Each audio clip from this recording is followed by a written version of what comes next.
प्रणाम। बहुत बहुत प्रणाम सभी को। प्रणाम सर। प्रणाम जी।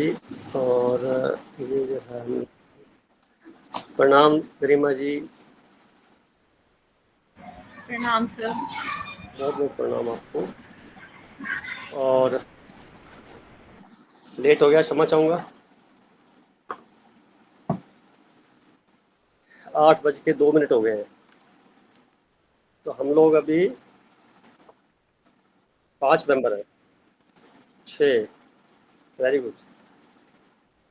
तो हम बैठते हैं 5 मिनट परमात्मा की याद में। आज का टॉपिक है ट्रस्टी। तो इसको साकार कैसे करें, इसके बारे में चिंतन करेंगे, विचार करेंगे, फिर आगे कुछ संकल्प लेंगे।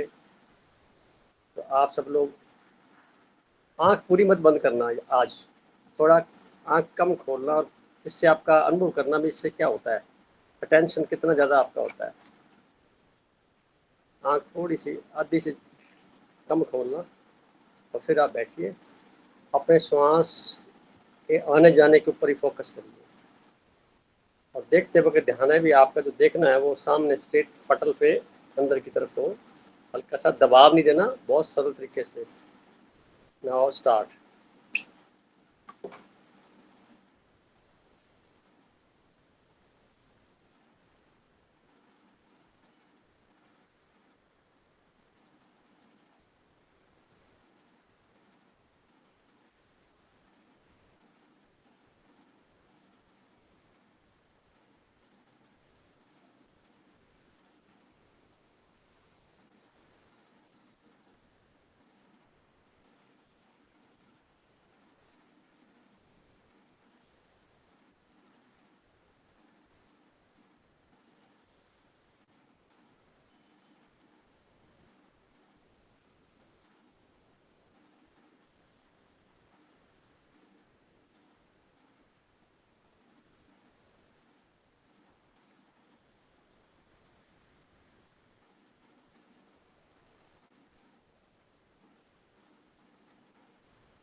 दोनों हथेलियों को रब करके और आंखों पे लगा के आंख खोल सकते हैं धीरे धीरे।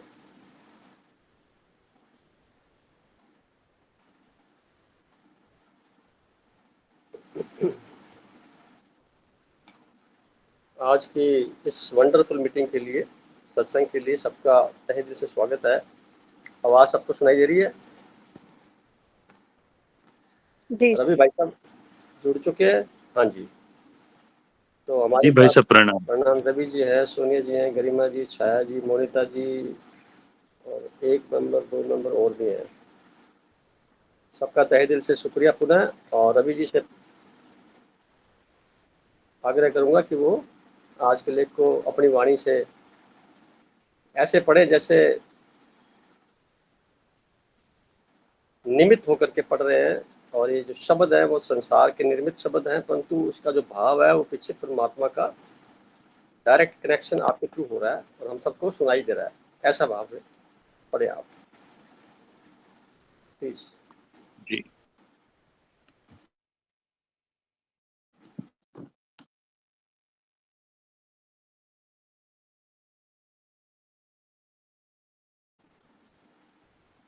जो हमारी कंडीशन अंदर बनी थी उसे वापस रिकॉल करें।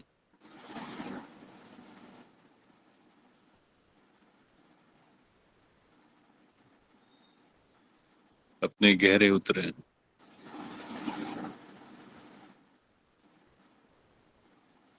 और गहरे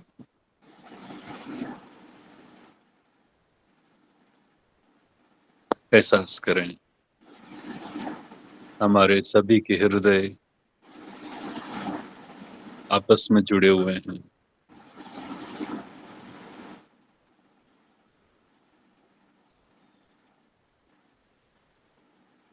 और हमारे हृदय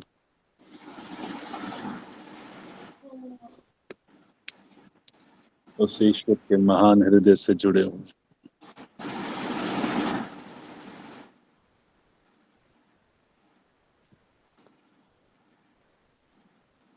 यहीं से हम इस विषय को सुनेंगे,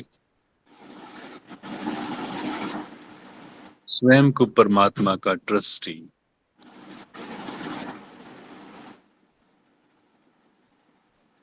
कृपया म्यूट कर लें।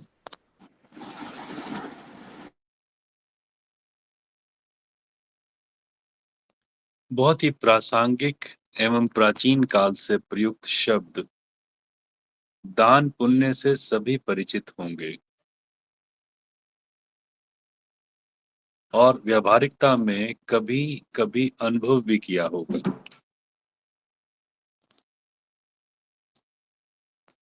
बहुत ही विस्तृत एवं बृहत विषय की महत्वपूर्ण भूमिका में बहुत ही संक्षिप्त भाव में व्यक्त करने का प्रयास भर है इस लेख में। दान शब्द छोटा हो जाता है जब कोई परमात्मा के नाम पर, धर्म के नाम पर, समुदाय के नाम पर प्रयुक्त किया जाए। इस लाइन को हम गहरे से समझने की कोशिश करते हैं।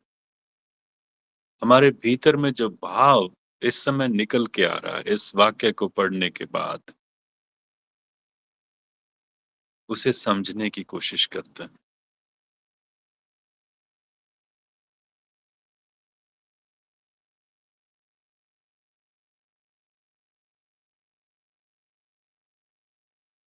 दान शब्द छोटा हो जाता है जब कोई परमात्मा के नाम पर, धर्म के नाम पर, समुदाय के नाम पर प्रयुक्त किया जाए।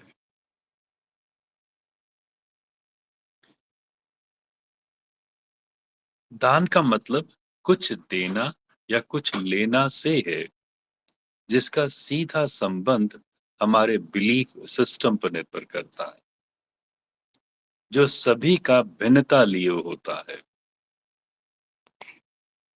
कुछ लेना या कुछ देना हमारे बिलीफ सिस्टम से संबंधित है, जो सभी का भिन्नता लिए हुए होता है। जिसे मुख्यतः 3 श्रेणियों में विभक्त कर कर समझने का प्रयास करते हैं।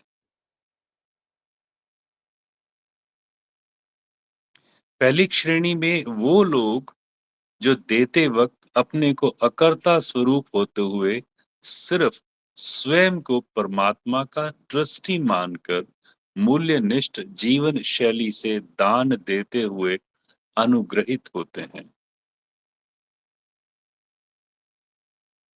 क्योंकि परमात्मा के नोबल कार्यों में प्रयुक्त राशि सर्व आत्माओं के प्रति कल्याणकारी भावना से होने पर परिणाम स्वरूप किसी भी प्रकार का लेबल न होने से सर्वोपरि हो जाती है। इसको सूक्ष्म एवं स्थूल रूप में समझ सकते हैं। स्थूल दान से कहीं ज्यादा सूक्ष्म दान का महत्व ज्यादा है। इस श्रृंखला में अदृश्य दानवीरों की संख्या बहुत ही कम होती है। अकर्ता भाव से स्वतः ही इच्छित राशि अकर्ता भाव से स्वतः ही इच्छित राशि स्वरूप भेंट करना एवं इसी क्रम में किया गया शारीरिक श्रम स्थूल रूप में ही होता है, जो सकारात्मक मानसिकता का परिचायक है। दूसरी श्रेणी में वे लोग जो इच्छित फल प्राप्ति के वशीभूत होकर या इच्छित पद प्रतिष्ठा की चाह रखते हुए कर्ता भाव से या बाहरी दबाव या देखा देखी सामाजिकता के दायरे में रहकर प्रभाव से या अनमने मन से केवल फर्ज की इतिश्री करने के लिए या दूसरों को खुश करने के लिए या अपने अहंकार की पुष्टता हेतु आडंबर सहित स्थूल दान करते हैं। इनकी संख्या काफी होती है, जो इच्छित परिणाम न मिलने पर रुष्ट होकर आलोचना करने लगते हैं। तीसरी श्रेणी में उन लोगों की होती है जो लोभवश जनमानस को धार्मिकता के उन्माद से डरा धमकाकर लोक परलोक का वास्ता देकर स्वयंभू बन जबरन केवल स्वार्थ पूर्ति के लिए दान देना एहसान का एहसान कराते रहते हैं एवं डिंडोरा कर सभी तरह के आडंबर में संपूर्ण भागीदारी के साथ वासना युक्त कर्ता की भूमिका निभाते हैं और इच्छित परिणाम न आने पर तीखी आलोचनाओं के साथ साथ हिंसक घटनाओं के कारक बनते हैं। इनकी संख्या बहुत ही ज्यादा होती है। परिणाम स्वरूप समाज की बदतर हालात का पर्याय बनते हैं। अनुचित तरीकों से कमाए धन को स्वार्थ पूर्ति हेतु लगाने वालों की संख्या ज्यादा होती है। स्थूल दान कई प्रकार के होते हैं,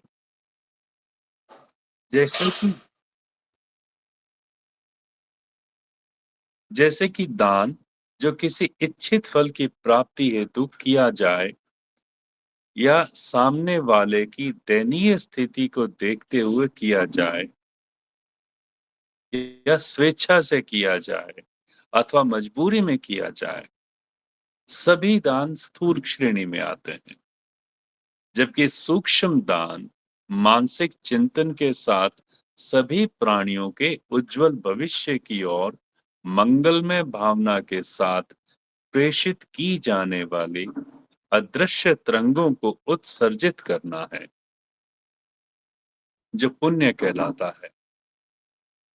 क्योंकि सभी आत्मन एक सर्वशक्तिमान परम पिता की वंशज मानते हुए अपने निहित गुणों को क्रियाशील करना है। यक्ष प्रश्न ये है कि क्या दान करना जरूरी है? अगर है तो फिर किन परिस्थितियों में किस परिमाप में किया जाए? इसके दो पहलुओं पर विचार करना चाहिए, जिसमें पहले दान देने के परिणाम अगर मूल्यनिष्ठ समाज के निर्माण में सहायक हैं तो सर्वोत्तम, जो दान की संपूर्ण सार्थकता का परिचय है। दूसरी, यदि दान से उन्माद पैदा होता है या मूल्य निष्ठता में कमी होती है या बिखराव होता है या मानवीयता पर आघात पहुंचता है या किसी भी प्रकार से आध्यात्मिक पथ पर बाधा आए, तो उस रीति से कुछ भी दिया जाए वो निकृष्टता की श्रेणी का होता है। उदाहरण स्वरूप, वर्तमान संसार की बदतर अव्यवस्था जो दिए गए दान स्वरूप सहायता का दुष्परिणाम है। कारण मनुष्य का जहां धन होता है उसका मन भी वहीं होता है। इस नियम के अनुसार समाज के संबंधित लोगों से इकट्ठे किए धन से निर्मित धर्मस्थल बनाने के बाद कुछ समय तो उद्देश्य विशेष की पूर्ति हेतु ठीक रहते हैं, जो कालांतर में वही श्रद्धा से निर्मित स्थल विवाद का विषय बनते देखते हैं। क्योंकि जिनका धन लगा होता है उनके व्यक्तिगत स्वार्थों में व्यवधान का उत्पन्न लंबे अंतराल में वही स्थल लोगों के लिए अशांति का कारण बन जाता है और धर्म, जाति, वर्ग विशेष पर ध्रुवीकरण का रूप ले लेता है, जिसका मूल उद्देश्य सृजनात्मकता से हटकर विध्वंसक हो जाता है। परिणाम स्वरूप जनमानस के जीवन में परेशानियों का सबब बनता है। अधिकांशतः सभी जनमानस का किसी न किसी संस्थान से जुड़े होने के कारण, उनका मन उसी अनुरूप होने के कारण असीमित विवादों को जन्म देता है, जबकि परमात्मा के गुणों को जागृत करने के लिए किसी भी स्थल विशेष की कोई आवश्यकता नहीं है। जबकि चलते फिरते उसकी याद में सभी कार्य करते रहने से स्वतः ही गुणों को विकसित किया जा सकता है। चूंकि शरीर को नहलाने के लिए बंद बाथरूम की आवश्यकता होती है, जबकि मन को नहलाने के लिए भीड़ के सामने स्वयं को दृश्य प्रदर्शित किया जाता है, ताकि भीड़ के सामने धार्मिकता का चोला पहनाना अधिकांश लोगों की दिनचर्या होती है। इसी क्रम में दान भी भीड़ में स्वयं को दानी का खिताब प्राप्ति कर सरल उपाय है। निहित स्वार्थ पूर्ति के लिए दान रूपी शब्द का प्रचलन ज्यादा होने लगता है। लोग अपने निजी स्वार्थों के लिए तथाकथित दानी बनकर दान की आड़ में असामाजिक कृत्य करते नहीं हिचकते और बहरूपीय बनकर आर्थिक शोषण के साथ साथ सामाजिकता का शोषण, राजनीतिक संरक्षण प्राप्त कर आपराधिक गतिविधियों में सर्वे सर्वा बन जाते हैं। मेरी समझ में दान करना अपने मन के विस्तार को प्रदर्शित करना है। साधारणतः किसी के मांगने पर ही तो दान किया जाता है, जो इच्छा या अनिच्छा से हो सकता है। वास्तव में अगर आध्यात्मिक पहलू पर गौर करें तो आप किसी की उसकी इच्छा अनुसार संभवतः मदद कर रहे होते हैं। अगर ये मदद मन के धरातल पर बिना कोई हलचल के संपादित होती है तो सर्वश्रेष्ठ है, अन्यथा निकृष्टतम है। क्योंकि देने वाला कोई और है जो निरंतर बेहिसाब दिए जा रहा है और लेने वालों को केवल शरीर दिखाई देने से भ्रम बना रहता है। जिस दिन होश पूर्वक लेने वाला बन जाएगा तो दान लेना भी बहुत भारी महसूस होगा। और देने वाला भी होश पूर्वक होगा तो परमात्मा के प्रति कृतज्ञ हुए बिना नहीं रह पाएगा।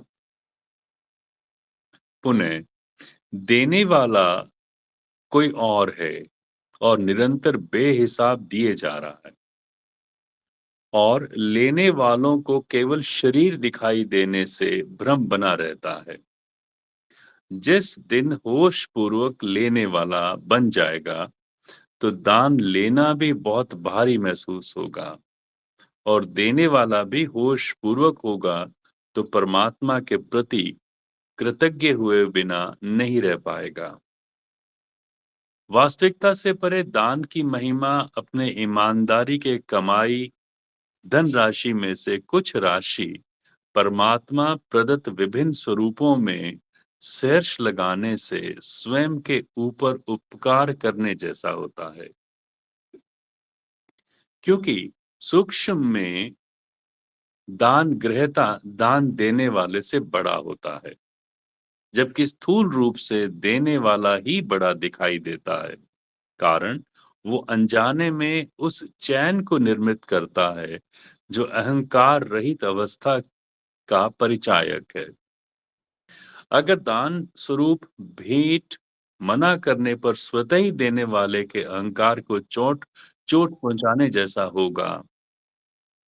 उदाहरण स्वरूप शादी के फेरों के दौरान निभाई जाने वाली रस्म में लड़की दुल्हन के रूप में पिता द्वारा कृतार्थ भाव से दूल्हे को दान स्वरूप दी जाती है, इस उद्देश्य से कि ये अमानत आपको नैसर्गिक तरीके से पारिवारिक व्यवस्था की चैन को सौहार्दपूर्ण बढ़ाए। इसी क्रम में पुण्य क्रम सूक्ष्म रूप से पहले स्वयं पर फिर पूरे ब्रह्मांड में निहित सभी वर्गों के लिए अहोभाव से धन्यवाद देते हुए दुआएं देना होता है, क्योंकि जो सूक्ष्म तरंगों द्वारा प्रेषित किया जाता है वही बहुसंख्या में परिवर्तित होकर पुनः संप्रेषित होना रहता है। किसी के लिए दुआएं देना श्रेष्ठतम पुण्य है। शुभ भावनाओं से ओतप्रोत विचारों को उत्पन्न करना श्रेष्ठतम पुण्य का परिचायक है।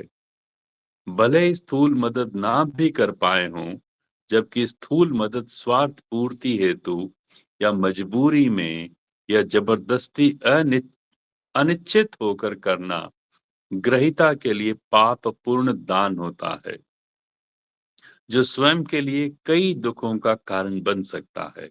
अतः सूक्ष्म रूप में पहले पहल स्वयं के आभा मंडल को पवित्र करना, तदुपरांत संपूर्ण ब्रह्मांड में पवित्र तरंगों को प्रेषित करना, सही मायने में संपूर्ण ब्रह्मांड से स्वयं ही जुड़ना और जो सर्व आत्माओं का मुख्य उद्देश्य है, जिसे भूलने से अनजाने ही स्थूलता की प्रक्रिया में स्वयं को उलझा लिया जाता है, जबकि परमात्मा सभी आत्माओं से बार बार रोजाना विभिन्न आयामों से आह्वान कर रहा है कि बच्चों अपने अपने रोल को निर्लिप्तता में निभाकर खुशी खुशी वापसी करो। आओ ज्ञान और ध्यान मार्ग से पुनः अपनी अपनी पहचान करते हुए वापसी का मार्ग प्रशस्त करें।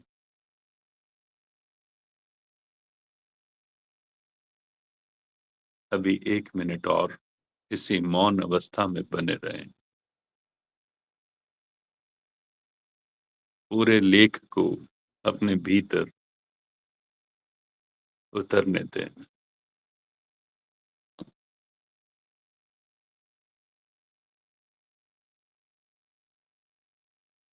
अपनी समझ, अपनी जिज्ञासाएं,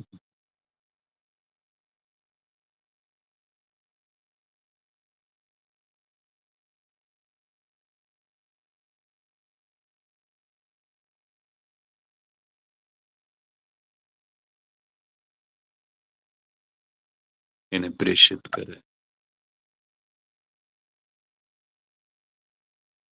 धीरे धीरे अपनी आंखें खोल लें। धन्यवाद। अभी भाई साहब आपका बहुत बहुत शुक्रिया, बहुत तहे दिल से आपने इसके मर्म को समझाया। इसको थोड़ा आगे विस्तार करते हुए, ट्रस्टी का मतलब होता है बिना किसी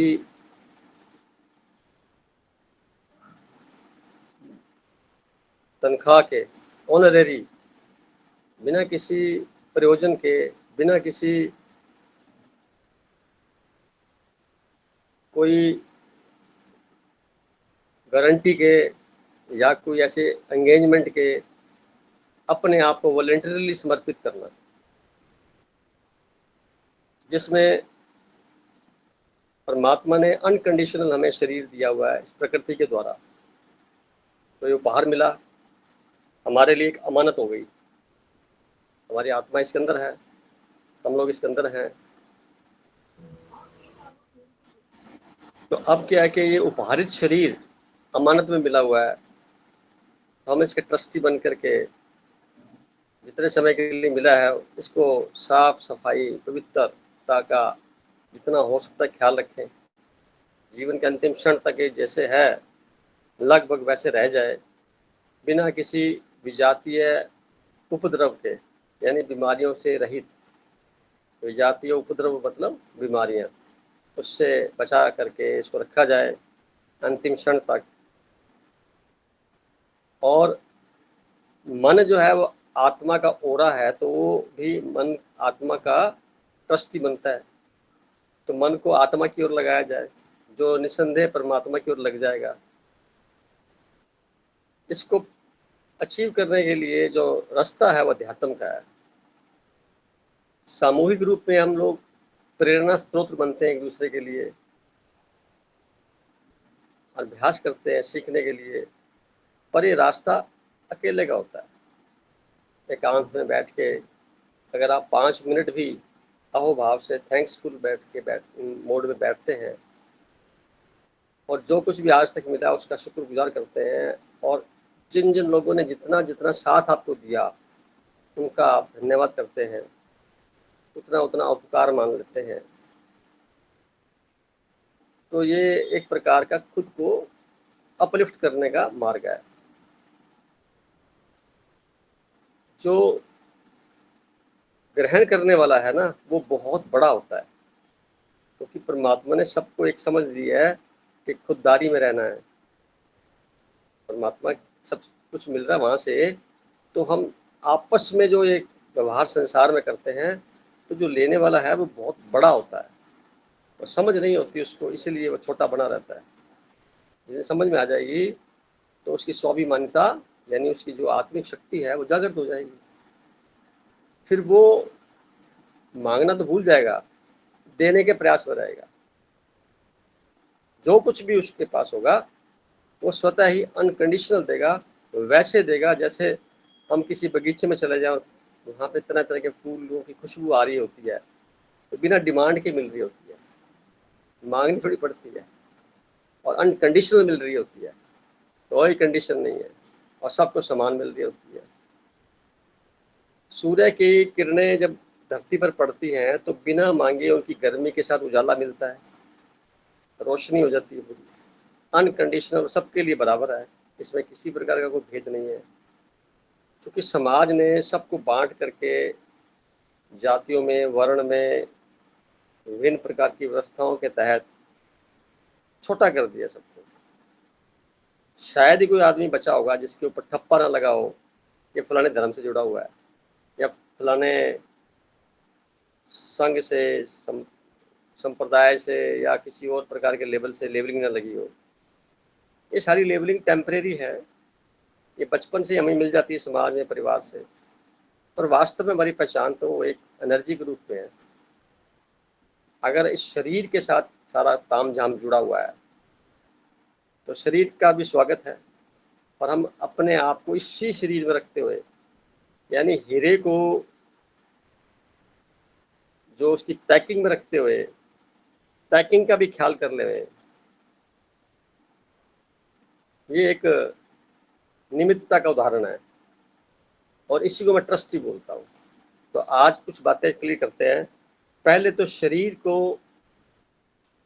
पवित्रता के दायरे में लेके आए, जितना हो सकता है साफ सुथरा रखें। इसकी जो खाने वाली खुराक है वो भी साफ सुथरी, शुद्ध हो, कम हो, ताकि ये निमित्तता के साथ ट्रस्टी भाव में आ जाए। ये किसी का उपहार में दिया हुआ शरीर है, ये हमारा वाहन है। इस वाहन का हमें उपयोग करना है हमारे अंतिम श्वास तक, जिसकी संख्या श्वासों की फिक्स है। तो कुछ श्वास रह गए हैं, तो इसमें रह करके हमें पूरे करने हैं। और जो रह करके संसार के कार्य करने हैं, ध्यान ये रखना है कि काम करके वापस बैक टू पेविलियन, चिपकना नहीं है वहां पे, ज्यादा मोह माया में फंसना नहीं है, ज्यादा उसके साथ अट्रैक्शन नहीं है, नॉर्मल। जब तक कार्य है बहुत अच्छा निभाया रोल, वापस बैक टू पेविलियन। एक तो ये, और ऐसा करने के नेक्स्ट जो चरण बनता है वो मन का बनता है। विचारों की जो श्रृंखला है वो जितने ज़्यादा डेवलप करेंगे उतना मन भारी होता चला जाएगा, बढ़ता जाएगा, पूरी लेयर आ जाएगी।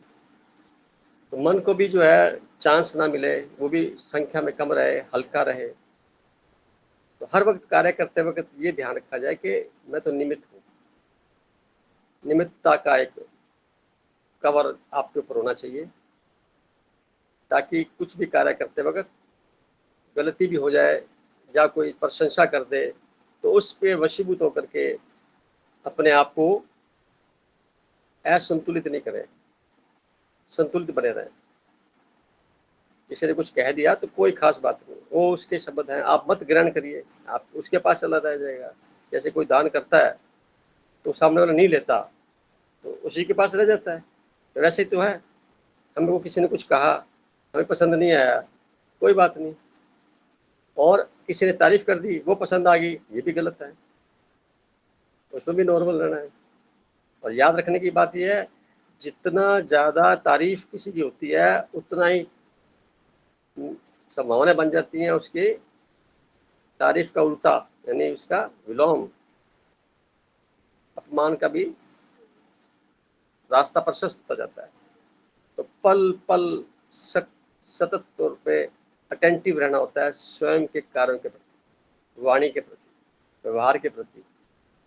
और जब आप मन की खुराक खाएंगे, या हम सब जो मन की खुराक खा रहे हैं, परमात्मा के चिंतन सत्संग ना मन की खुराक है, तो शरीर ये शुद्ध है तो शरीर की खुराक भी शुद्ध हो जाएगी। तो शरीर का ट्रस्टी भाव जो है, शरीर स्वस्थ रहेगा, मन का ट्रस्टी भाव मन को तंदुरुस्त रखेगा, पवित्र रखेगा, और वैसे वैसे हमारे आगे के जो रास्ते हैं, पड़ाव हैं, वो बड़े सुंदर होते चले जाएंगे। अभी दृश्य के रूप में है, फिर दर्शक बनेंगे, दर्शक से फिर दृष्टा बनेंगे, दृष्टा से फिर साक्षी बनेंगे, साक्षी से फिर ताता भाव में फिर निर्वाण प्राप्ति पे। तो ये सीढ़ियाँ हैं ऊपर जाने की, ये सारी पवित्रता के डिग्री वाइज है, कितना ज़्यादा हम अपने आप को ट्रस्टी मानते हैं। मेरा तो यहाँ तक ख्याल है कि जो मैं टैक्स देता हूँ सरकार को, तो जब मेरे प्रोफेशन में बात आती है तो मैं मानता हूँ मैं भारत की तिजोरी का ट्रस्टी हूँ। भारत की तिजोरी का मैं ट्रस्टी मानते हुए अपने सारे निर्णय लेता हूँ, देश हित में निर्णय लेता हूँ, समाज हित में निर्णय लेता हूँ। इसके पीछे कारण भाव यही है, ट्रस्टी भाव इतना मजबूत हो जाए कि आप जिस क्षेत्र में भी जो भी कार्य कर रहे हैं उसके प्रति आपकी निमित्तता 100% ऐसे हो जैसे किसी से कोई सर्टिफिकेट नहीं लेना कि हमें कोई तारीफ करे, हमें हमारा कार्य करना, डिस्पोज और बात खत्म। उसका यहाँ कोई हिसाब नहीं है, कोई तारीफ करे तो अच्छी बात, ना करे तो ज़्यादा अच्छी बात। तो इसके बदले में कुछ कह दे क्योंकि आप सही हैं तो कुछ मत आप माइंड करिए, लगता है आप गलत हैं और उसने सही कहा है तो फिर अपने आप को चेंज करने का प्रयास करिए। उसमें भी भाव गुण ग्राहिता का होना चाहिए, गुण हमने ग्रहण कर लिए, हालांकि गुण हमारे पास हैं, हमने एक्टिवेट नहीं किए हुए। भाषा सरल बोलने के लिए ऐसा बोला जाता है। सबके पास समान मात्रा में एट्रीब्यूट्स का पूरा किट कैट, पूरा सर्कट सबके आत्मिक तौर पे लगा हुआ है। मेडिटेशन से उस पर्टिकुलर एट्रीब्यूट को, स्विच को आप ऑन कर लेते हैं तो आप उस तरह के व्यवहार में आ जाते हैं। कुछ किट कैट अपनी तरफ से उसको एक्टिव रखने होते हैं, जैसे कोशिश कितनी भी हो सामने वाला करे, हमारा ख्याल हम ना बदले, हम वैसे रहें जैसे हम वास्तव में हैं। तो दो फायदे होते हैं। पहला तो ये, हमेशा चिरस्थायी खुशी में रहते हैं आप, चेहरे पे मुस्कान बनी रहेगी, सारे कार्य स्वतः धीरे धीरे अपने आप ठीक होते जाएंगे। दूसरा, बीमार नहीं होंगे न मन से न शरीर से। आप चेक करेंगे जिन लोगों को जो शारीरिक पीड़ा में गुजर रहे हैं, माफ करना, उनके मन में कुछ ना कुछ अपवित्रता की भावना जुड़ी हुई है। जैसे ही मन को पवित्र करेंगे, मन उसी वक्त गौर हो जाएगा, शरीर पे उसके लक्षण दिखाई देने लग जाएंगे। परमात्मा ने दो चीजें जो है ना, एसेंशियल चीजें जो है, वो गिफ्ट में और भंडार के रूप में दी हुई है, अबंडेंस में। पहला है पानी। आप पानी जो है बना सकते हैं लेबोरेटरी में, पर इतने कमर्शियल वे में नहीं बना सकते कि सबको सर्व कर सके।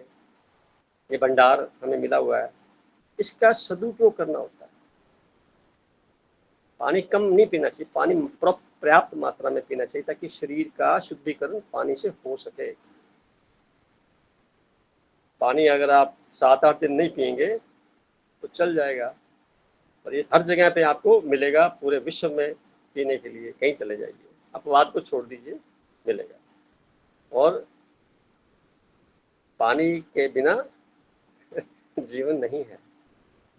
और इससे भी महत्वपूर्ण जो एक मुफ्त में व्यवस्था की गई है, हवा, वायुमंडल, जिस पे चल करके प्राण शक्ति हमारे सेंटर पार्ट तक पहुंचती है, जिससे हमारा जीवन का एनर्जी का स्रोत कहते हैं। वो अगर आप फ्री में मिलती है हर जगह पे, परंतु लोगों को देखेंगे आप श्वास छोटे लेंगे और हॉस्पिटल जाके सिलेंडर लगा लेंगे। तो उस भाव से बचने के लिए लंबे गहरे श्वास, प्राणायाम, और शरीर भी शुद्ध, मन भी शुद्ध, ध्यान का मार्ग भी प्रशस्त, और ध्यान, दोनों के कॉम्बिनेशन से पूरा जीवन आपका एक सुनहरी मोड पर होता है, जो कल्पना से परे है। तो आज का जो हमारा टॉपिक है ट्रस्टी का बनने का, तो हमें मालिक नहीं बनना, ट्रस्टी बनना है। आप अपने मकान के भी ट्रस्टी हैं। कुछ समय बाद चले जाएंगे तो मकान किसी और के नाम से रजिस्ट्री हो जाएगी, नाम पर बदल जाएगा, और कुछ समय के बाद में वो भी चला जाएगा, और कुछ समय के बाद में वहाँ पे खंडर का ढेर होगा। अरबों साल से जहाँ जहाँ पर भी सारा कुछ हुआ है, पलायन, परिवर्तन, पृथ्वी घूमती रहती है, होता रहता है। तो कुछ भी स्थायी नहीं है। सिर्फ ट्रस्टी भाव से चौकीदारी कर सकते हैं। उसमें फिर नाराज होना, गुस्से वाली बात तो है ही नहीं कोई। पता है अस्थायी चीज़ है, उसके लिए क्या परेशान होना। जो है स्वीकार भाव में, उसका कुछ कर सकते तो अच्छी बात, नहीं कर सकते तो उसका किसी प्रकार से मायूसी या कुछ नेगेटिव भाव बात में नहीं होना चाहिए। तो आज के इस टॉपिक को हम आगे और बढ़ाते हैं, काफ़ी समय हो गया है। आज हम बात करना चाहेंगे इस भाव को, और किसी के मन में बात आती है पूछने के लिए, तो शायद बहन जी को पहले आमंत्रित करता हूँ। बहन जी, आपका स्वागत है। आपको आवाज़ सुनाई दे रही होगी। जी नमस्ते भाई साहब। नमस्ते। आप पिछले संडे नहीं थे, इस संडे आए हैं, तो अपनी बात को रखिए कि ट्रस्टी भाव में अभी तक आप, वैसे तो आप हैं ही, परंतु आप क्या और करना चाहते हैं? वैसे मुझे तो कभी दान शब्द ही सही नहीं लगा, सही अर्थों में। मुझे लगता है दान शब्द कुछ मनुष्य के ना अहंकार से जुड़ा है। हमें लगता है हम कुछ देने लायक, हम कुछ दे रहे हैं, उस चीज का अहंकार दान शब्द दर्शाता है।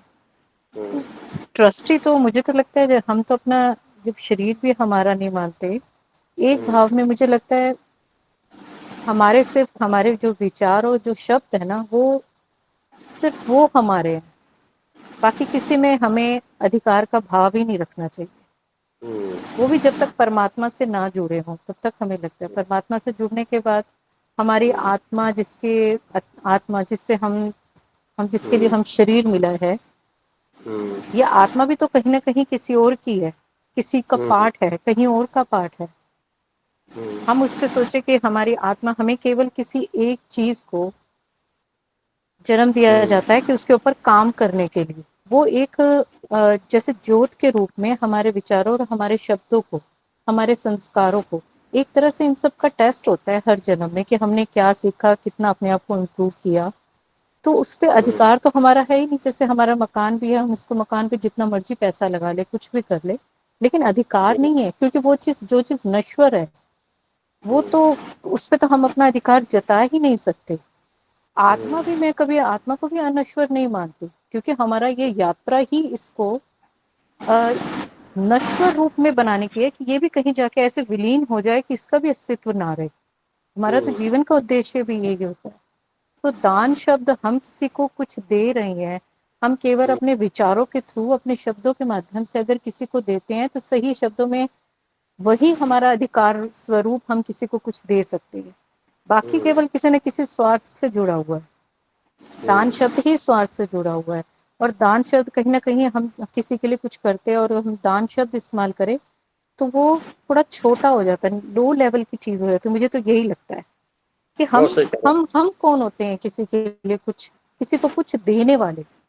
हम करने वाले हो सकते हैं किसी के लिए, हम फिजिकली रूप से किसी के लिए कुछ कर सकते हैं, भावनात्मक रूप से कर सकते हैं हम, लेकिन हम चीजों के थ्रू, संसार से रिलेटेड जिन चीजों के थ्रू किसी के लिए कुछ करते हैं, वो दान नहीं, वो केवल हमारा एक प्रयास है किसी के लिए कुछ करने की। ये हमारी भावना है जो उसको दान शब्द के साथ रिलेट कर देती है। और यहीं पर हमसे गलती हो जाती है कि हम किसी के लिए कुछ कर पा रहे हैं, ईश्वर के निमित्त जब मानकर हम करते हैं, तो हमें ये चीज रियलाइज हो रही है, हम एक अहोभाव में रहते हैं, एक कृतार्थ भाव में रहते हैं कि हम, एक वो जो सच्ची खुशी होती है ना, वो कभी दान में नहीं मिलती।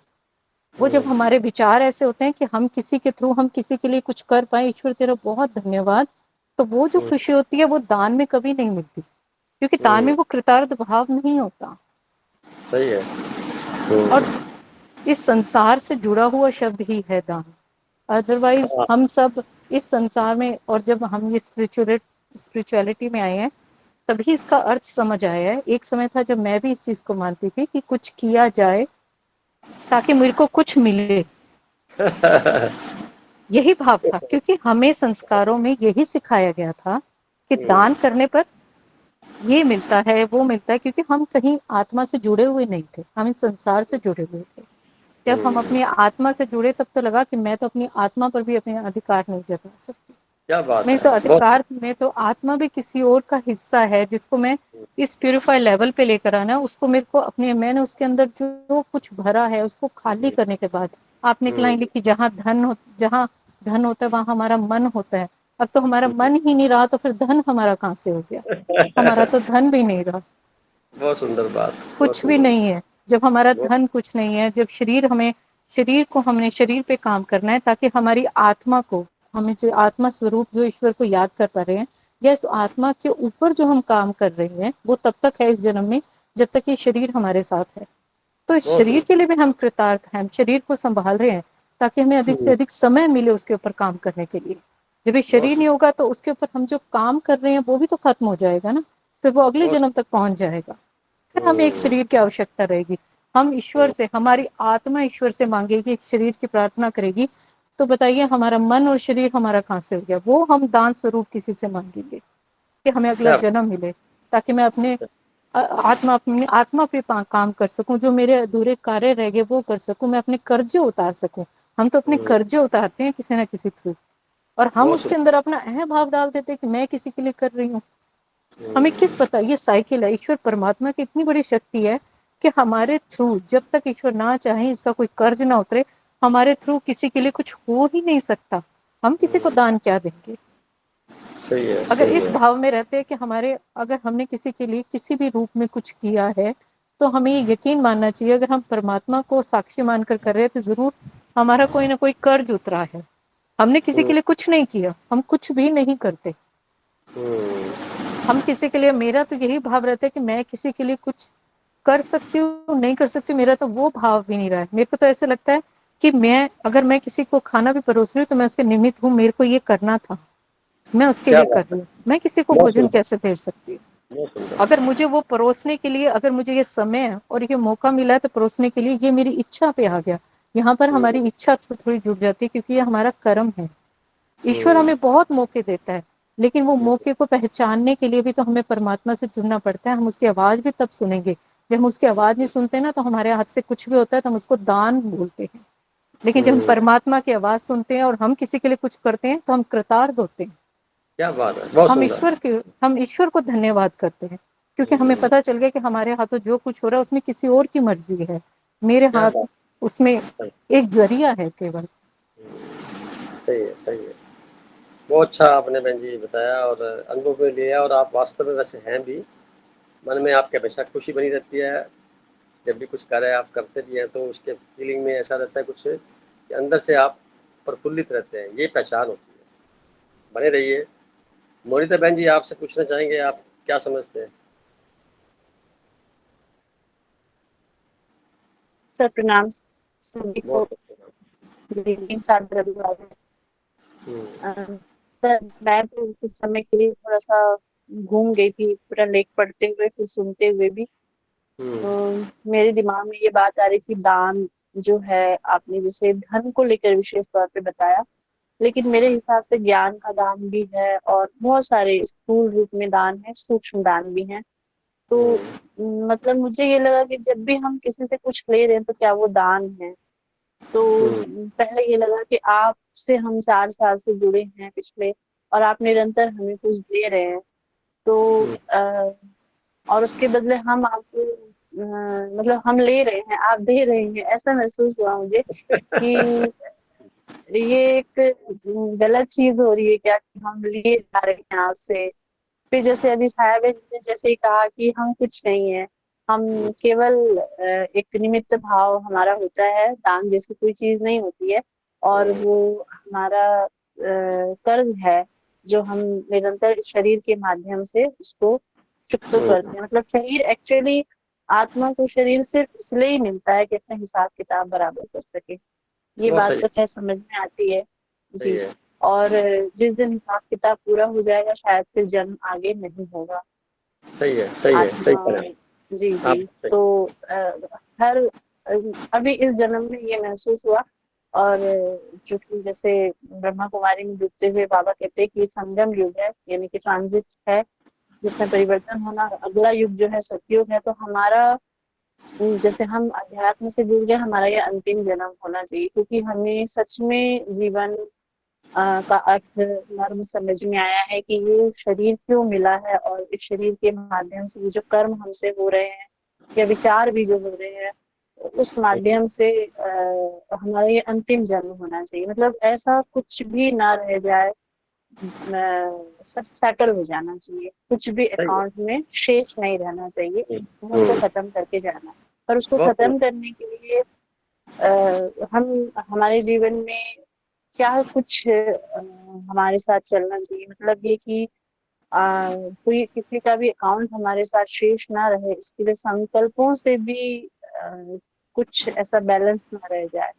बाकी स्कूल तो बिल्कुल छोड़ दीजिए, लेकिन कई बार सर ये भी ख्याल आता है कि इस संसार में रहते हुए व्यवहार भी चलाना होता है, किसी से लेन देन हम करते ही है, स्कूल वस्तुओं का भी लेन देन करते हैं, धन का लेन देन भी करते हैं। तो बहुत एक झिझक होती है किसी से कुछ लेने में, उस व्यवहार।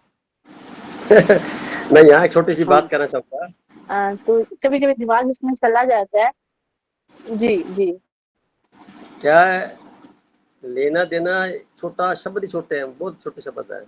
इसको बोलो ट्रांसफॉर्मेशन। ओके ट्रांसफॉर्मेशन जो मैं समझाऊं भी, आपने जिक्र किया हम आपसे दे रहे हैं, वास्तव में देखा जाए कोई किसी से ले नहीं रहा, कोई किसी को दे नहीं रहा। अगर आप थोड़ा सूक्ष्म में देखेंगे तो न कोई ले रहा है न कोई दे रहा है। किसी भ्रम में नहीं रहना चाहिए। पूरी प्रकृति ने ऐसी व्यवस्था संरचना बनाई हुई है, ऐसे कंप्यूटर लगा रखे हैं, निमित्त बना करके किसी के माध्यम से जो कार्य संपादित हो रहे जी होते हैं। तो जी इसमें इसको मैं ऐसे भी एक्सप्लेन कर देता हूँ। एक पोस्टमैन जी है और किसी की चिट्ठी आई, उस चिट्ठी को वो देने जाता है। किसी जमाने में ऐसा होता था जब लोग पढ़े लिखे कम थे, या उस भाषा को नहीं समझ पाते जिस भाषा में चिट्ठी लिखी हुई है, और पढ़ने वाला सिर्फ पोस्टमैन ही है जो पढ़ के सुना सकता है, और पढ़ करके वो सामने वाले को सुनाता भी इसमें ये लिखा हुआ है, क्योंकि सामने वाले को पढ़ना नहीं आता। तो ऐसी स्थिति में चिट्ठी को पढ़ने वाला एक निमित्त के अलावा और क्या हो सकता है? निमित्त तो हुआ, चिट्ठी उसने लिखी नहीं, चिट्ठी में क्या भाव है मालूम नहीं, किसके लिखी और की थी, उसको पढ़ के सुनाने का ही ख्याल था। मैं अपने आप को पोस्टमैन समझता हूँ। तो परमात्मा प्रदत्त शक्तियों के द्वारा जो मुझे महसूस होता है, अनुभव में आता है, वो मैं कुछ पढ़ के सुना देता हूँ, कुछ समझ में आ जाता है, आपको बता देता हूँ। तो इसमें मेरा निमित्तता के अलावा और कोई रोल नहीं है, इवन थैंक्स का पात्र भी नहीं हूँ मैं। यहाँ मैं लाइन बोलना चाहूँगा, क्योंकि उसमें भी एक भाव आ जाता है कि ये मेरे द्वारा किया गया प्रोग्राम है। ऐसा नहीं है, मैं नहीं मान पाता, और अगर ऐसा करता तो फिर मैं इतना खुश भी ना रहता। मैं खुश रहता हूँ क्योंकि मैं इसको निमित्ता में लेके चलता हूँ और निश्चिंत रहता हूँ, सारे कार्य सफल हो जाते हैं। तो आप मन से बोझ हटा दीजिए, कभी ऐसी बात मत सोचिए। हम सब लोग, अगर आप भी टीचिंग का जॉब करते, कुछ दे के आ रहे ज्ञान, तो वो भी एक निमित्त मात्र है, आप मालिक नहीं हो उस ज्ञान के। और मैं भी किसी प्रकार से कोई मालिक नहीं हूँ, ना मैं करता हूँ। मुझे ये शब्द आ रहे हैं और आपके पास आ रहे हैं, बीच में एक रिसीवर का रोल है, और रिसीवर भी मैं नहीं हूँ, ये किसी का दिया हुआ गिफ्ट है। मैं मेरे में कुछ भी नहीं मान सकता, सच्चाई ये है। तो इस भाव को अगर हम रखते हुए कार्य करेंगे तो दो बातें तो प्लस हो जाती है। एक तो क्या है, कोई मन में किसी प्रकार का कोई प्लस माइनस ही नहीं होता। स्थूल रूप से स्थूल रूप दिया, सूक्ष्म से सूक्ष्म दिया, तो आप तो बीच में एक माध्यम ही हो गए। अब करंट तार में फ्लो हो रही है केबल में, तो केबल बन के रहेगा ना, करंट तो किसी और का आ रहा है उसके अंदर। केबल का क्या रोल है उसमें? केबल तो केबल है, पेरिशेबल है। तो शरीर पेरिशेबल है, जो आत्मा बीच में प्रवेश करके चला दी जीवन को, वो उसके प्रति हम लोग अटेंशन रहे कि जो एनर्जी है वो फ्लो अच्छी जगह पे हो। हम किसी की मदद करें ना करें, कम से कम किसी के खिलाफ गलत कार्य भी ना करें। यहाँ थोड़ा सा मन को ट्रेंड करना होगा, और जैसे एक बार मन ट्रेंड हो जाएगा, मन एक प्रकार से रहता ही नहीं है, फिर वो फिर अपलिफ्ट हो जाता है।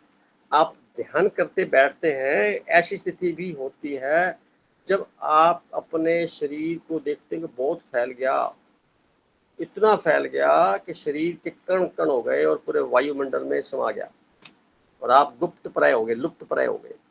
ऐसा स्थिति भी ध्यान में होती है, और वहां पे सिर्फ और सिर्फ और सिर्फ एक ही चीज रह जाती है कि जो परम संगीत चल रहा है, उसी के अंदर ही आप अपने आप को महसूस कर पाते हैं कि कुछ है, बाकी स्थूल सारा खत्म।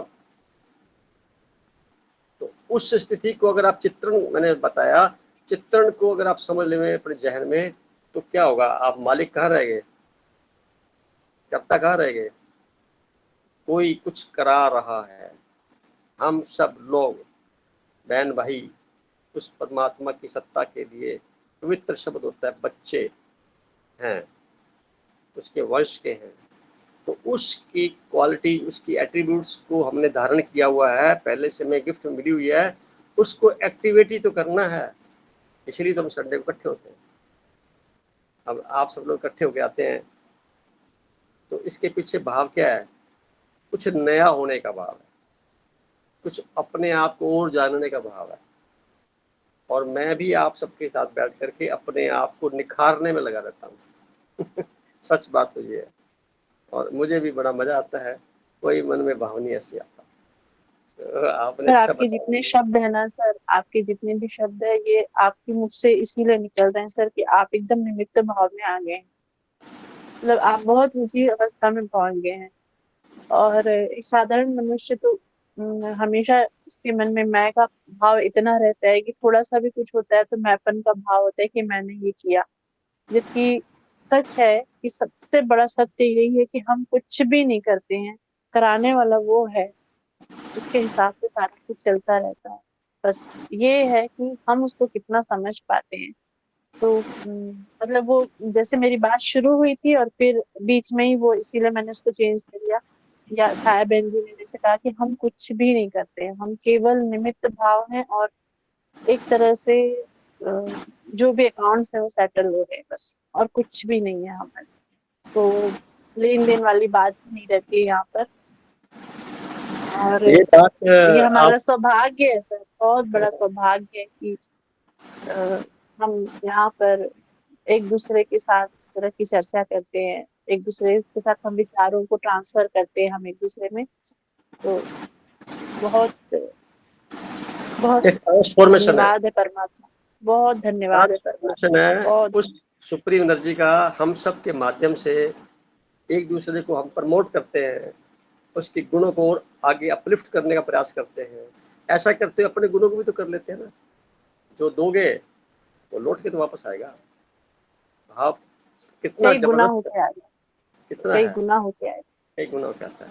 तो जब समझ में ये बात आ जाती है तो वहाँ पे कोई विषाद, किसी नेगेटिविटी रहती कहाँ है। तो सब चीज़ें खुश रहती हैं। आप हर वक्त बोलेंगे ओके ठीक है, ये हो जाएगा, ठीक है, हो गया तो ठीक, नहीं तो कोई बात नहीं, कुछ और हो जाएगा। कितनी सरलता आ जाती है जीवन में। अब सरलता रहनी चाहिए, इसी को हम बोलते हैं जीवन का हमारा उद्देश्य। तो आप बने रहिए जी, बहन जी। अब 2-3 मिनट थैंक प्रतिक्रियाओं देने में नीति बहन जी से पूछ लेते हैं भी, वो 2 मिनट में अपनी बात क्या कहती हैं। इन्होंने तो पुलिस में रह के अपना काम किया हुआ है, जीवन बिताया हुआ है। नीति बहन जी है क्या? हाँ जी, ग्रुप में है क्या? करीमा जी चले गए, चले गए। गरिमा जी आप बताओ। आप बड़ी देर से मंत्र मुग्ध सुन रहे थे और बिल्कुल एकाग्रता में थे।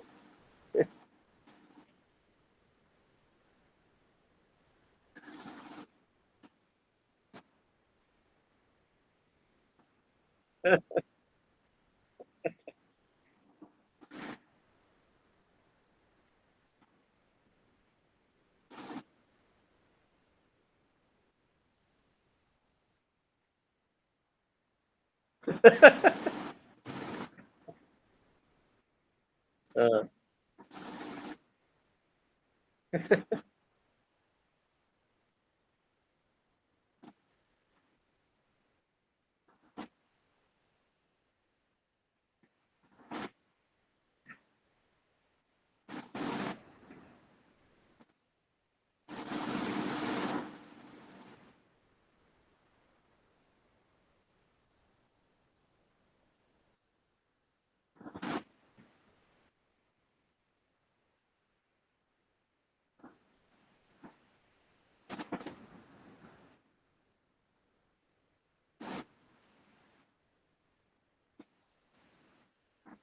बहुत सारा।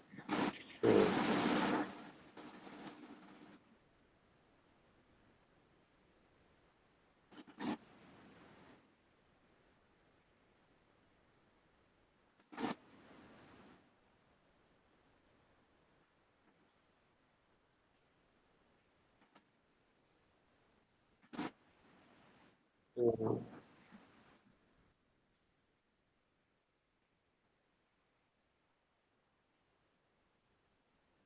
हम्म, हम्म।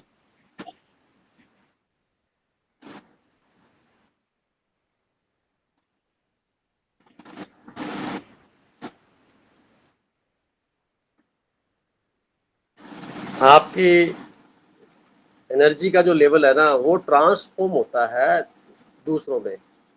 इसको ऐसे बोल लेंगे हम आध्यात्मिक भाषा में, एनर्जी का ट्रांसफॉर्मेशन करना। देना लेना शब्द ही खत्म है, छोटा है। ट्रांसफॉर्मेशन से मतलब ये हुआ, मैंने पहले बोल चुका हूँ, जिसके पास जो होगा ना निर्बाध गति से अनकंडीशनल देगा। फूलों के पास जाओगे तो खुशबू अपने आप मिलेगी, है ना। किसी नदी के किनारे जाओगे, ठंडक अपने आप मिलेगी आपको, मांगनी थोड़ी पड़ती है। अनकंडीशनल होती है, नेचुरल है। तो नेचुरल बन जाएंगे तो जो हमारे गुण रूपी जो एट्रीब्यूट्स का जो खजाना है, वो स्वतः ही सामने वाले को मिलेगा, दिखेगा, पास बैठेगा तो, बात करेगा तो, उसकी जो आत्मिक शक्ति है उसको बड़े सेटिस्फेक्शन मिलेगा, उसको एक बड़ा सुकून सा मिलेगा। उसको लगेगा मेरा अंधेरा दूर हो गया, प्रकाशित हो गया। ये जो है इसमें रूपांतरण हुआ, एनर्जी का। लेन देन तो खत्म हो गया, लेन देन होता क्या है, कुछ नहीं, वो तो स्थूल की बात है, वो तो सबसे निकृष्ट शब्दों का जाल है। ट्रांसफॉर्मेशन, अब एनर्जी का ट्रांसफॉर्मेशन होकर के तो एक बच्चा शादी करता है तो बच्चे और पैदा हो जाते हैं उसके, तो एनर्जी का ट्रांसफॉर्मेशन ही तो हो रहा है। ये पूरा चक्कर है, नेटवर्क है, किसका, सुप्रीम सोल का, पूरी प्रकृति का। तो हम उसके हिस्से हैं, हम उस नेटवर्क के हिस्से हैं। किसी वक्त कोई एक माता पिता धरती पर आए हुए होंगे, उन्होंने आगे संतान उत्पत्ति की, तो वो लगातार बढ़ते बढ़ते नेटवर्क में हम उसके हिस्से नहीं है, तो सारे बहन भाई हो गए ना ऑटोमेटिकली। तो अब इसे भिन्नता कहाँ रहेगी, हम सब एक हो गए ना। इस एकता को, कड़ी को या इस माला को समझते ही सारा विवाद खत्म हो जाता है कि हम एक दूसरे से जुड़े हुए हैं। इसको भी ध्यान में आप महसूस कर सकते हैं भी, मेरे उसी टाइम पे आज से अरबों साल पहले कोई धरती पर एक माता पिता धरती पर अवतरित हुए होंगे, ऐसा तो संभव नहीं है ना कि ऐसा कुछ हो गया होगा। कुछ योगिक क्रियाएं हुई होंगी, तो उन्होंने कुछ खाना खाया होगा, तो उस खाने का जो भाव है वो भी हमारे डीएनए में मौजूद है। यानी हमें गुस्सा आता है तो वो उसी वजह से आता है, अगर हम थोड़े से हिंसक होते हैं तो वो उसी वजह से होते हैं।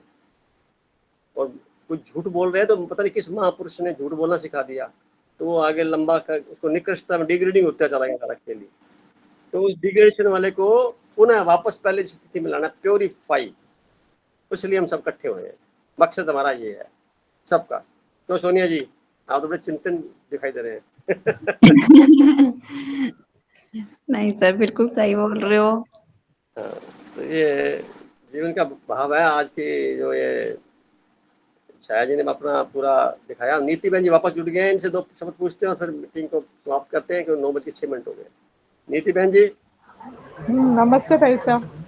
नमस्ते। आपने अपने 2 शब्द बोलिए, आपके जो आशीर्वाद वाले शब्द होते हैं।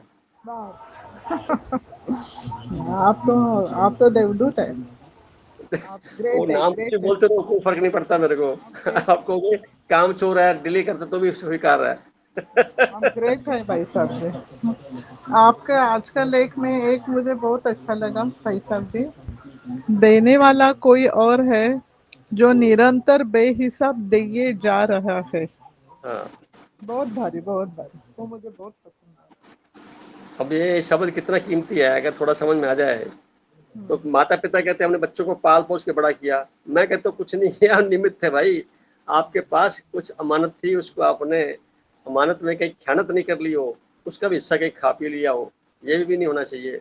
उनका हिस्सा उनको मिलना चाहिए, आया आपके थ्रू था, कोई एहसान नहीं किया। तो ऐसा भाव रखेंगे तो कर्ता भाव तो रहेगा कहाँ पे, उसी को बचाना है।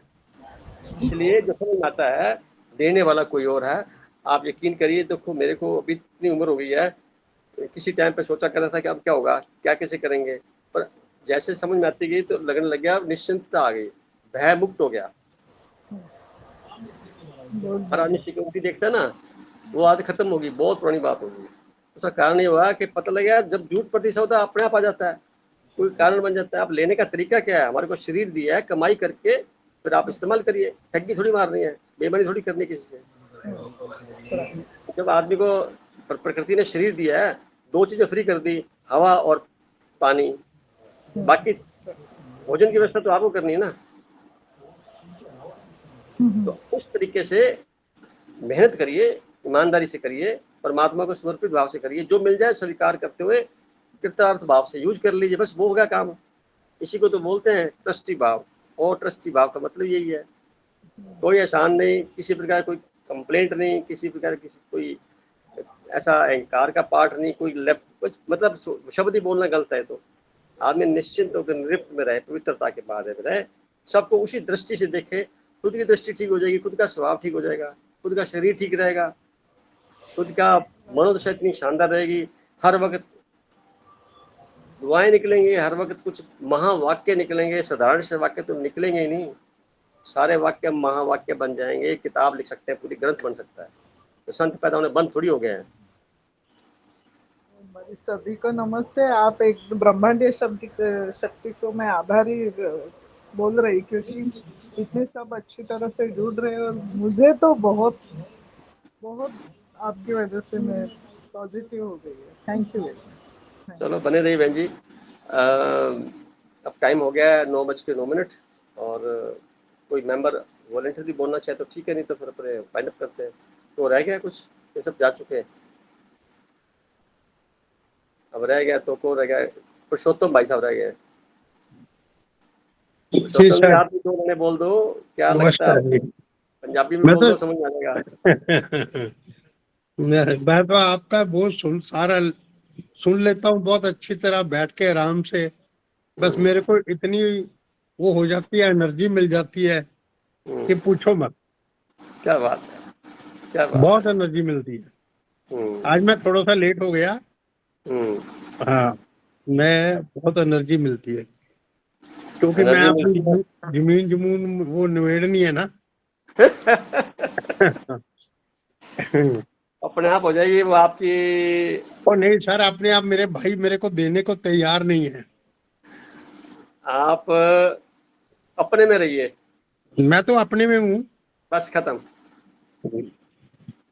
और डिवाइन जस्टिस पे भरोसा रखिए। उसमें तो डिवाइन पूरा जस्टिस भरोसा है। करने वाला कोई और है, देने हाँ, वाला कोई और है।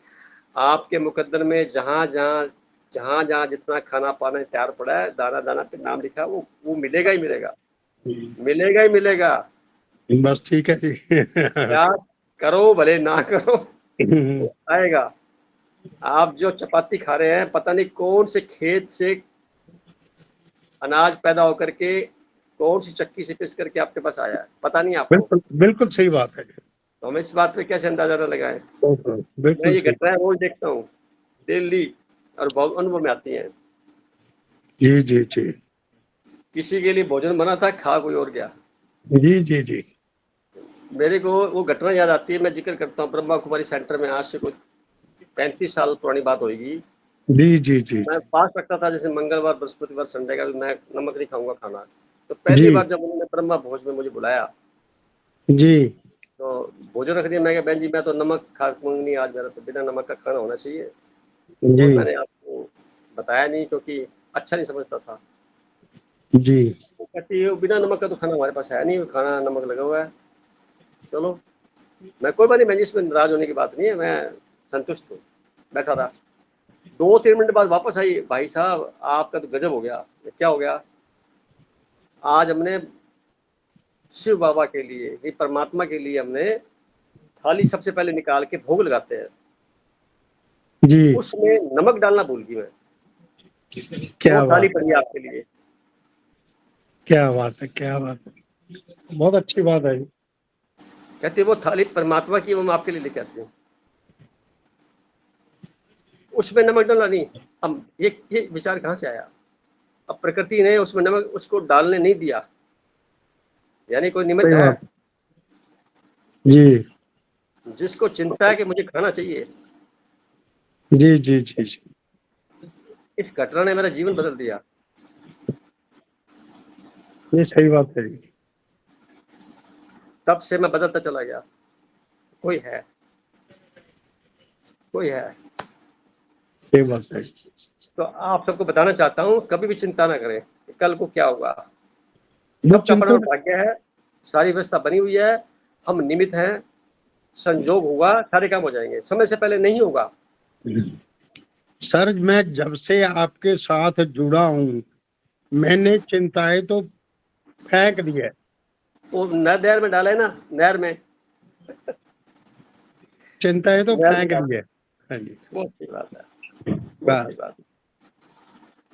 अब क्या होता है कि ये सब घटनाएं में सिखाती हैं कि प्रकृति हमारे साथ चल रही है। एक जी पहाड़ पे चढ़ने वाली चींटी के लिए भोजन की व्यवस्था भी वो करती है। जी जी जी जी जी आप इस बात पे विचार करिए, किचन में छोटा सा कोई मिठाई का पीस रख दीजिए, 10 मिनट में चींटियों का झुंड वहां आ जाएगा। ये झुंड आया कहाँ से? बिल्कुल बिल्कुल बिल्कुल बिल्कुल बिल्कुल सही बात आया है। कहाँ से? इस पे गौर करेंगे तो लगेगा पूरी प्रकृति में एक सामंजस्य, एक सूत्र बना हुआ है, एक पूरा नेटवर्क बना हुआ है। हम उस नेटवर्क के हिस्से हैं, इसलिए हम अलग से नहीं हो सकते। जी जी जी जी हम अलग नहीं हैं, और अलग समझने का गुस्ताखी करना गलत है। अलग समझेंगे बीमार हो जाएंगे, परेशान हो जाएंगे, दुखी ज्यादा जी होंगे, चिंता करेंगे। ये जो लोग दुखी परेशान है, मैं उनको संदेश देता हूँ भी आप एक जुड़ाव में क्यों नहीं मानते अपने आप को? जी जी जी हवा बह रही है तो आपके लिए बह रही है, ठंडी भी आ रही तो आपके लिए आ रही है, गर्मी भी आ रही तो आपके लिए आ रही है। आपको कोई बीमारियां ना हो इसलिए गर्मी ज्यादा पड़ती, ताकि अंदर के जीवाणु सारे खतरनाक खत्म हो जाए।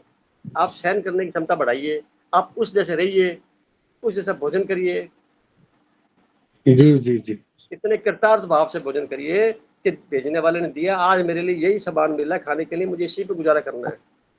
जी जी जी जी मन में किसी प्रकार का कंप्लेंट ना हो, खाने के बिल्कुल टेबल पे विशेषकर खाना शांति से, कृतार्थ भाव से, जितने बैक्टीरिया उस खाने में है, जितने उसमें ऑक्सीडेंट्स है, जो कुछ भी हम उसको परिभाषित कर सकें, वो हमारे शरीर के लिए निमित्त बने हैं। खाना आत्मा के लिए नहीं होता, शरीर के लिए होता है। मन के लिए भी खाना नहीं होता। जी जी मन की खुराक है परमात्मा का चिंतन, ताकि अंधकार जो पटल पर है वो प्रकाशित हो जाए।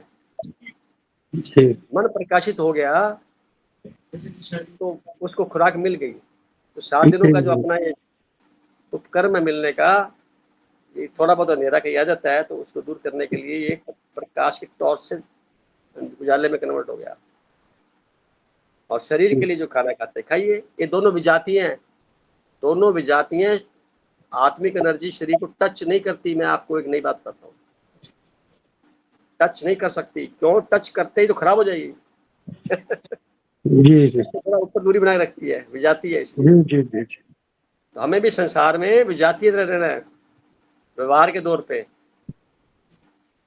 कुछ हो गया कोई बात नहीं, कर जी लिया। याद रखने के, याद तो वो रखा जाता है जो गलत होता है। जो जी काम हम सही करते हैं उसको याद रखने की क्या जरूरत है। मेरा तो मानना है कि ऐसे काम जिसको याद रखे जाएं वो कुछ गलती लिए होते हैं। नहीं तो सच्चाई को तो एक बार बोला और बात खत्म, उसका तो कोई परिवार ही नहीं होता सच्चाई का। तो वो तो अकेला ही होता है, बिल्कुल सही बात। अकेला ही होता है वो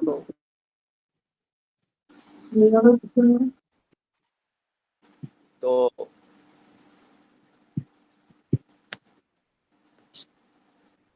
ये आज की जो मीटिंग है, हम चाहेंगे कि टाइम हो चुका है इसको समापन की ओर करने का। तो सबका बहुत चलो बहुत शुक्रिया कहूँगा। सभी बहन भाइयों को नमस्कार। वाह, पुरुषोत्तम जी की तरफ से सबको प्रणाम, नमस्ते। आज मनीषा जी ने और शाह जी ने, उमा जी ने, सोनिया जी ने, नीति बहन जी ने, सभी भाई ने अपने अपने विचारों के साथ में इस ग्रुप को बहुत ही आनंदित बनाया। बहुत बहुत शुक्रिया सबका। नेक्स्ट टॉपिक से थैंक मिलेंगे। You sir, thank you very much. Garima ji की ड्यूटी लगी हुई है, करती रहेगी काम पूरा। गरिमा प्रणाम। बेटिया बहुत प्यारी बेटी है। हाँ, प्रणाम। ठीक है, थैंक यू थैंक यू। गरिमा बेटा, thank you. Thank you very much.